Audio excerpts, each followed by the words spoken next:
Eu nunca pensei que um dia fosse escrever algo assim, mas tem coisas que ficam presas na garganta de um jeito que parece que o corpo adoece se a gente não colocar pra fora.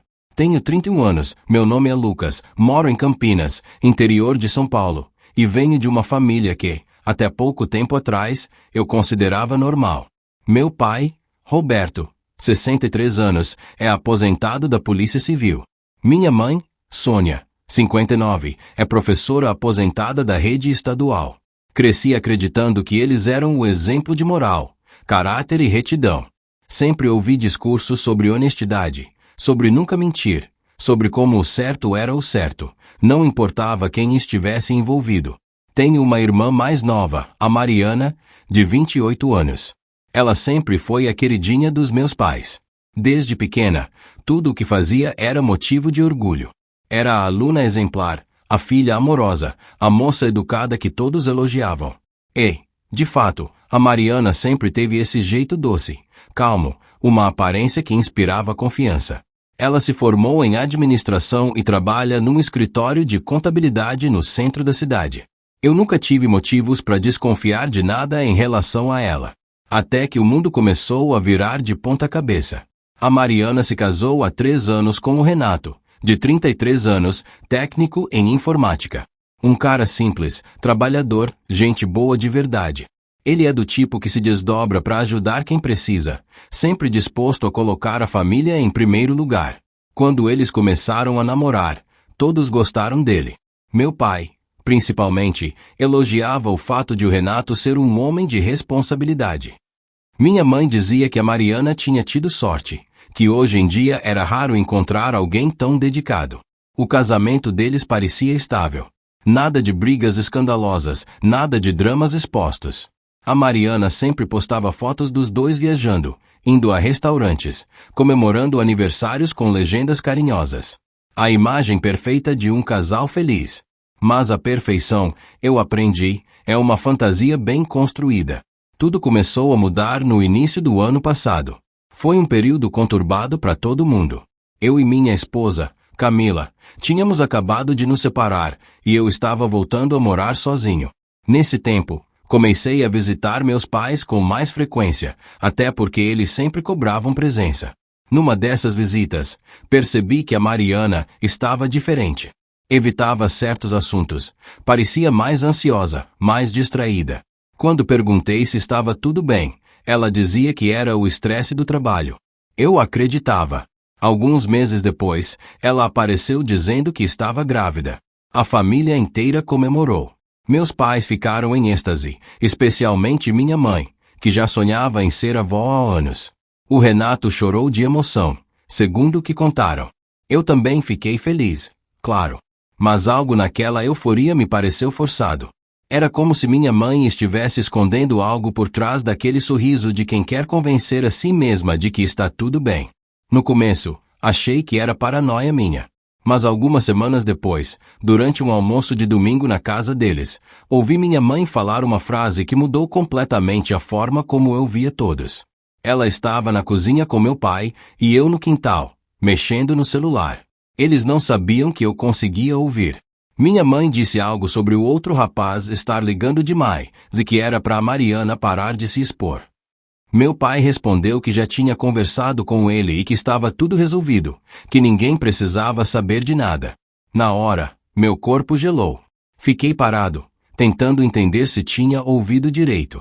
Quando entrei na cozinha, eles mudaram de assunto de forma tão abrupta que o ar ficou pesado.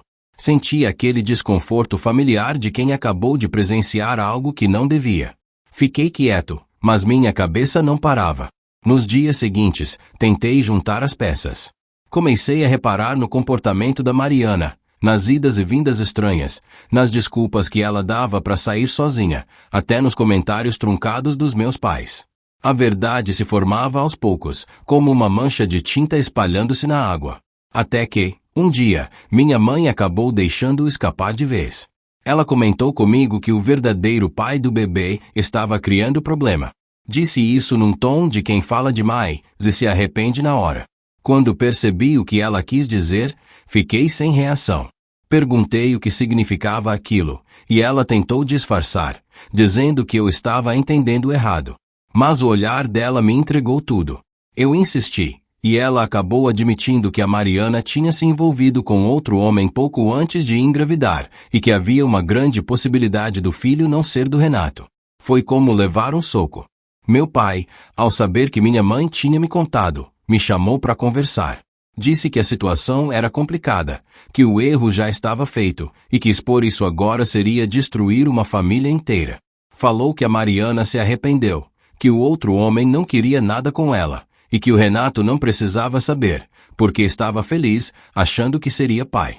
Meus pais, os mesmos que me ensinaram que a verdade sempre deveria vir em primeiro lugar, estavam defendendo uma mentira colossal. Passei dias remoendo aquilo. Não conseguia dormir, não conseguia trabalhar direito. Eu via o Renato postando fotos do ultrassom, agradecendo a Deus pela bênção, e sentia um nó na garganta. O cara estava sendo enganado de forma cruel, e quem sustentava essa farsa eram justamente meus pais. Com o tempo, as coisas foram ficando mais estranhas. Descobri que o tal outro homem era um cara chamado Henrique, colega da Mariana do trabalho. Ele era gerente financeiro no mesmo escritório e tinha se separado recentemente. Pelo que fiquei sabendo, eles tiveram um caso curto, mas intenso, e ela acabou engravidando logo depois de terminar com ele. O Henrique, segundo minha mãe, ficou desesperado quando soube. Queria assumir, mas ela e meus pais o convenceram a assumir, dizendo que o melhor seria preservar a imagem de todos. Era um teatro com muitos atores e um roteiro nojento. Eu tentei conversar com a Mariana algumas vezes, mas ela sempre dava um jeito de fugir. Evitava ficar sozinha comigo, e quando nos víamos, fingia que estava tudo bem. Meus pais começaram a agir de forma defensiva, tentando me manter afastado do assunto. Eles sabiam que eu não concordava com nada daquilo e temiam que eu abrisse a boca. E, de fato, eu cheguei perto disso algumas vezes. Principalmente quando via o Renato se dedicando tanto à gravidez, acompanhando exames, reformando o quarto do bebê, comprando roupinhas. Ele estava radiante, e aquilo me destruía por dentro. O nascimento do bebê, o pequeno Davi, foi em janeiro. Eu fui ao hospital, mais por obrigação do que por vontade. Quando vi o bebê nos braços do Renato, senti uma mistura de pena e raiva. O menino era lindo, mas era visível que não havia semelhança alguma com o Renato. E, mesmo que fosse coincidência, eu já sabia da verdade. Meus pais, no entanto, continuavam com a encenação, sorrindo para fotos, chamando o Renato de genro abençoado e dizendo que ele era um pai exemplar. Depois do parto, me afastei. Passei meses sem ir à casa dos meus pais. Eu sabia que se continuasse convivendo com eles, acabaria explodindo. Mas o universo, às vezes, tem um jeito cruel de fazer a verdade bater a porta. Um dia, o Renato me procurou. Disse que estava desconfiado de algumas coisas, que a Mariana andava estranha, que ele sentia uma distância emocional crescente desde o nascimento do Davi. Eu tentei desconversar, mas ele insistiu. Disse que não sabia mais em quem confiar e que só queria entender o que estava acontecendo. Eu fiquei dividido entre proteger minha consciência e trair a confiança dos meus pais e da minha irmã. Passei dias pensando, até que uma noite, revisando tudo o que tinha acontecido, percebi que a mentira estava crescendo como uma doença. Não era mais sobre segredos de casal. Era sobre um homem sendo enganado, um bebê crescendo dentro de uma história falsa e uma família inteira vivendo de fachada. Decidi agir. Procurei o Renato novamente e disse que, se ele quisesse ter certeza, deveria fazer um exame de DNA. Não entreguei tudo de bandeja, mas dei o caminho. Ele entendeu. Sem contar nada para ninguém, coletou o material e mandou fazer o teste. 2 semanas depois, a bomba explodiu. O resultado confirmou o que eu já sabia. O Davi não era filho biológico dele. Quando o Renato foi tirar satisfação, a Mariana desabou e acabou confessando tudo. Meus pais tentaram intervir, pedindo para ele entender o momento de fragilidade, mas era tarde demais. O Renato saiu de casa naquela mesma noite. Entrou com o pedido de divórcio.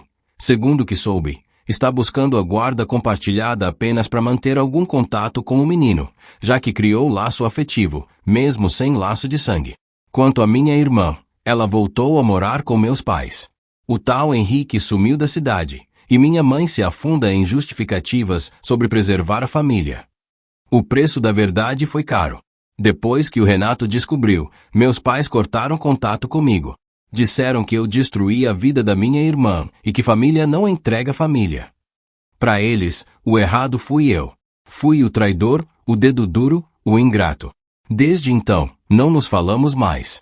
Às vezes, eu passo pela casa deles, que fica num bairro tranquilo de Campinas, e vejo as janelas fechadas, o portão sempre trancado. É estranho pensar que, por trás daquele muro, vivem as mesmas pessoas que um dia me ensinaram sobre ética e decência. Hoje, olho para trás e me pergunto se fiz o certo. Talvez tenha causado mais dor do que precisava. Mas, no fundo, eu sei que a mentira já estava corroendo tudo. O Renato merecia saber. O Davi merecia crescer sem um segredo sujo nas costas. Eu perdi meus pais nesse processo. E, de certa forma, perdi também a visão idealizada que eu tinha de família. Mas prefiro viver afastado e em paz com a consciência do que perto de quem constrói amor sobre falsidade.